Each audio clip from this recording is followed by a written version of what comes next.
কেমন আছো তোমরা সবাই? আশা করি তোমরা সবাই বেশ ভালো আছো। আমি FM আবির তোমাদের সবাইকে স্বাগত জানাচ্ছি GoG8 এ।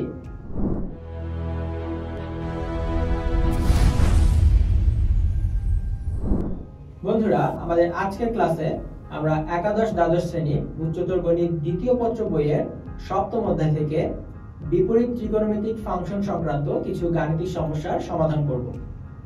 তাহলে চলো বন্ধুরা, শুরু করা যাক আমাদের আজকের এপিসোডটি। বন্ধুরা, বোর্ডে তোমরা একটি গাণিতিক সমস্যা দেখতে পাচ্ছ। এখানে বলা হয়েছে sin of pi into cos theta equals to cos of pi into sin theta হলে আমাদেরকে থিটার মান বের করতে হবে এবং থিটার মানটা কেমন হবে তা এখানে কিন্তু দেখানো হয়েছে। তাহলে শুরুতে আমাদের যে অংশটা দেওয়া আছে আমরা সেখান থেকে ক্যালকুলেশন শুরু করি। sin of pi cos theta equals to cos of pi sin theta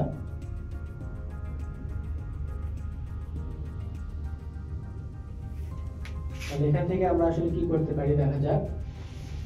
আমরা দেখতে পাচ্ছি থিটা সমান এখানে sin ইনভার্স এর একটা অংশ আছে। তাহলে আমরা চেষ্টা করব এই cos কে আসলে sin এ কনভার্ট করা, আলটিমেটলি sin ইনভার্স এ কনভার্ট করা। তাহলে আমরা কি করতে পারি দেখো, আমরা cos সামথিং কে বলতে পারি sin 90 প্লাস সামথিং, সামথিং হচ্ছে এখানে pi sin theta। তাহলে দেখো sin 90 প্লাস সামথিং হচ্ছে সেকেন্ড চতুর্ভাগে, সেকেন্ড কোয়াড্রেন্টে, সেখানে কিন্তু sin প্লাস, এই দেখো প্লাস, এবং sin 90 প্লাস সামথিং হয়ে যাবে cos সামথিং। তার মানে ঠিক আছে, কিন্তু চিন্তা করো এখানে একটা প্লাস মাইনাস আছে, তার মানে এখানে আসলে মাইনাস অংশটা নেওয়া হচ্ছে। আমরা যদি প্লাস না বলি এখানে মাইনাস বলতাম তাহলে কি আসতো sin 90 মাইনাস সামথিং, তার মানে প্রথম চতুর্ভাগে সেখানেও কিন্তু sin পজিটিভ এবং এখানে দেখো পজিটিভই আছে। তাহলে পজিটিভ এবং sin 90 মাইনাস সামথিং হয়ে যাবে cos সামথিং। তাহলে প্লাস মাইনাস দুটোর জন্যই কিন্তু আলটিমেটলি আমরা এইটার জন্য এটা লিখতে পারি বা এটার জন্য এই লাইনটা লিখতে পারি। আর এই পাশে আছে sin pi cos theta। এখন দেখো উভয় পক্ষ থেকে আমরা সাইনটাকে বাদ দিতে পারি, আমরা লিখতে পারি অথবা এভাবে চিন্তা করতে পারি sin এর এখানে একটা অ্যাঙ্গেল আছে ইকুয়ালস টু sin এর এখানে অন্য একটা অ্যাঙ্গেল আছে বা একটা অ্যাঙ্গেল অন্যভাবে প্রকাশিত আছে। তারপরে আমরা বলতে পারি আলটিমেটলি দুইটা angle exactly same. pi cos theta সমান pi by 2 plus minus pi sin theta। এখন কি করা যায় দেখো, আমরা আমাদের প্লাস মাইনাস পাই sin theta কে বাম পাশে নিয়ে আসি। তাহলে আমরা সেটা কি লিখতে পারবো, পাই cos theta প্লাস মাইনাস কে এই পাশে নিয়ে আসলে আলটিমেটলি প্লাসটা মাইনাস হয়ে গেল, মাইনাসটা প্লাস হয়ে গেল, মানে প্লাস মাইনাস থেকে গেল, প্লাস মাইনাস sin theta সমান পাই বাই 2। এখন আমরা এখানে দেখো উভয় পক্ষ থেকে আমরা পাই কে বাদ দিতে পারি। পাই দ্বারা যদি ভাগ করে দেই এখানে আমরা পেয়ে যাব cos theta plus minus sin theta equals to half। এখন আমরা একটা কাজ করি, দেখো এখানে আমরা কি করতে পারি, cos theta plus minus sin theta কিছুই করা যাচ্ছে না। তাহলে আমরা যদি উভয় পক্ষে বর্গ করে দেই তাহলে এখানে দেখো cos square theta plus sin square theta একটা টার্ম আসবে, যেটা সমান আমরা 1 লিখে আলটিমেটলি আমাদের এই সমীকরণের কমপ্লেক্সিটিকে কমাতে পারবো। তাহলে আমরা উভয় পক্ষে বর্গ করে দিচ্ছি। বর্গ করে দিলে এখানে কি আসবে, এখানে আসবে cos theta plus minus sin theta এর হোল স্কয়ার, এখানে আসবে 1/4। এখন দেখো a প্লাস b এর হোল স্কয়ার অথবা a মাইনাস b এর হোল স্কয়ার আমরা লিখতে পারবো a স্কয়ার, মানে cos স্কয়ার থিটা প্লাসের জন্য আসবে প্লাস 2ab, মাইনাসের জন্য minus 2ab, plus minus 2 cos theta into sin theta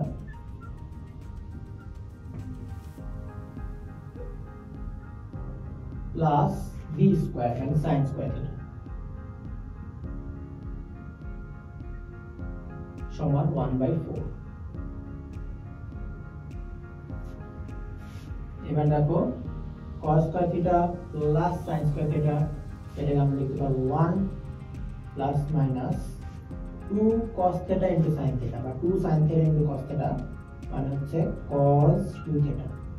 Actually 2 sin theta into cos theta মানে sin 2 theta। sin 2 theta সমান 2 sin theta cos theta, right? So sin 2 theta plus 2 1/4।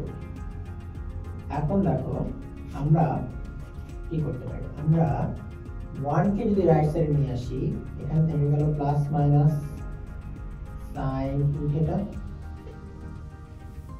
equals to 1/4 minus 1, তার মানে এখানে থাকছে 4 minus এখানে 4 লসাগু হলে এখানে 1 minus 4 তাহলে minus 3, এই পাশে থাকছে প্লাস মাইনাস sin 2 theta। এখন দেখো কি করা যায়, আমরা এখন চাইলে আমাদের প্লাস মাইনাস sin 2 theta আছে, উভয় পক্ষকে যদি মাইনাস দ্বারা গুণ করি এখানে আলটিমেটলি প্লাস মাইনাস থাকবে, এখানে আলটিমেটলি প্লাস 3/4 হয়ে যাবে। এটা আমরা না করতে পারতাম, বাট এটাকে আমরা ডান পক্ষকে পজিটিভ বানিয়ে ফেললাম। এখন আমরা যে কাজটি করতে পারি, আমরা এখান থেকে এই অ্যাঙ্গেল সমান লিখতে পারি টুয়াইস থিটা সমান লিখতে পারি sin ইনভার্স প্লাস মাইনাস কে আমরা এই পাশে যদি নিয়ে আসি তাহলে আমরা কি করতে পারি, আমরা এখন লিখতে পারবো প্লাস মাইনাস, এখানে আছে প্লাস মাইনাস sin 2 থিটা, এখানে আছে 3/4, তাহলে আমরা প্লাস মাইনাস sin ইনভার্স এই পাশে নিয়ে আসলাম। এটা কিন্তু প্লাস মাইনাস ছিল, তাই শুধু প্লাস sin ইনভার্স আনতে পারবো না, আমরা প্লাস মাইনাস sin ইনভার্স কে নিয়ে আসলাম, তাহলে এইটা আমরা পেয়ে গেলাম। দেখো অলমোস্ট আমরা এখানে পৌঁছে গেছি। আমরা এখন যেটা করব, দুই দ্বারা ভাগ করে দিব, তাহলে এই পাশে পেয়ে যাব আমাদের থিটা, এখানে পেয়ে যাব আমরা প্লাস মাইনাস কে একবারে সামনে লিখলাম হাফ sin ইনভার্স 3/4। তাই এটাই কিন্তু আলটিমেটলি আমাদেরকে দেখাতে বলেছে, তার মানে আমরা আমাদের প্রমাণটি করে ফেললাম। বন্ধুরা, আশা করি তোমরা আমাদের এই গাণিতিক সমস্যার সমাধান খুব ভালোভাবে বুঝতে পেরেছো। বন্ধুরা, চলো আমরা আরো একটি গাণিতিক সমস্যার সমাধান করি। এবার আমরা এই সমীকরণের সমাধান করব, অর্থাৎ সমীকরণ থেকে x এর মান বের করব। আমরা কি করব দেখো বন্ধুরা, এখানে tan of cos inverse x আছে, আমরা যদি cos ইনভার্স কে tan ইনভার্স এ কনভার্ট করি, tan ইনভার্স ক্যান্সেল আউট হয়ে গিয়ে শুধু x এর একটা রাশি থাকবে। একইভাবে এখানে tan ইনভার্স কে sin ইনভার্স এ কনভার্ট করলে sin ইনভার্স ক্যান্সেল আউট হয়ে যাবে, ফলে আমাদের কোনো ত্রিকোণমিতিক ফাংশন বা বিপরীত ত্রিকোণমিতিক ফাংশনের কোনো সাইন এখানে থাকবে না, কোনো চিহ্ন এখানে থাকবে না, আমাদের একটা x এর রাশিতে কনভার্ট হয়ে যাবে আমাদের সমীকরণটি, তখন আমরা খুব সহজেই তার সমাধান করতে পারব। তাহলে আমরা এখানে tan রাখলাম cos ইনভার্স x, আমরা একটা ত্রিভুজের সাহায্য নিয়ে চলো, যদি আমরা ত্রিভুজের সাহায্য ছাড়াও একবারও করতে পারতাম, তাহলে cos এই নিচে একটা এক আছে, আর cos হচ্ছে ভূমি বাই অতিভুজ, তাহলে এটা হচ্ছে ভূমি আর 1 হচ্ছে আমাদের অতিভুজ, তাহলে আমাদের লম্ব কেমন হবে এটা আমরা একবার হিসেবে নিচ্ছি, তাহলে আমাদের লম্ব হবে 1 স্কয়ার মাইনাস x স্কয়ারের রুট। তাহলে আমরা এখানে যদি cos ইনভার্সের জায়গায় এবার tan ইনভার্স বলি, তাহলে লম্ব বাই ভূমি, লম্ব হচ্ছে 1 মাইনাস x স্কয়ার বাই ভূমি হচ্ছে x, এখানে আছে sin। এবার কিন্তু আমাদের অন্য আরেকটা ত্রিভুজের সাহায্য নিতে হবে, এখানে কিন্তু সেম ত্রিভুজের সাহায্য নিলে হবে না।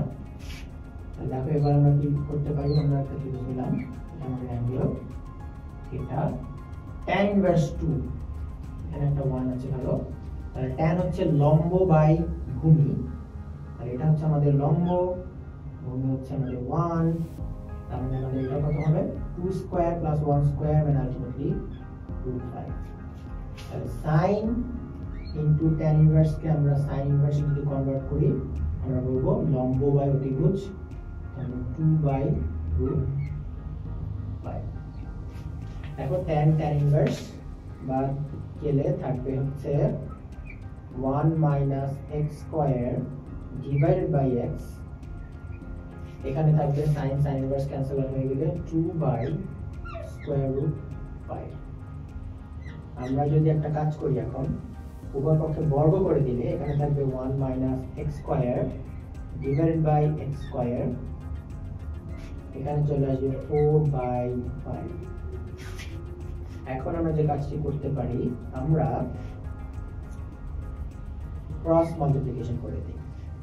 তাহলে এখানে তোমরা দেখতে পাচ্ছ 4x স্কয়ার আর অন্য পাশে থাকবে 5 মাইনাস 5x স্কয়ার। তাহলে আলটিমেটলি 5 স্কয়ারকে আমরা এই পাশে নিয়ে আসলে 4x স্কয়ারের সাথে সেটা যোগ হয়ে যাবে এবং আমাদের রাইট সাইড থেকে যাবে একটা 5। এখন দেখো এখানে আসবে 9x square equals to 5, x square equals to 5/9। সুতরাং x এর মান হবে প্লাস মাইনাস স্কয়ার রুট 5/3।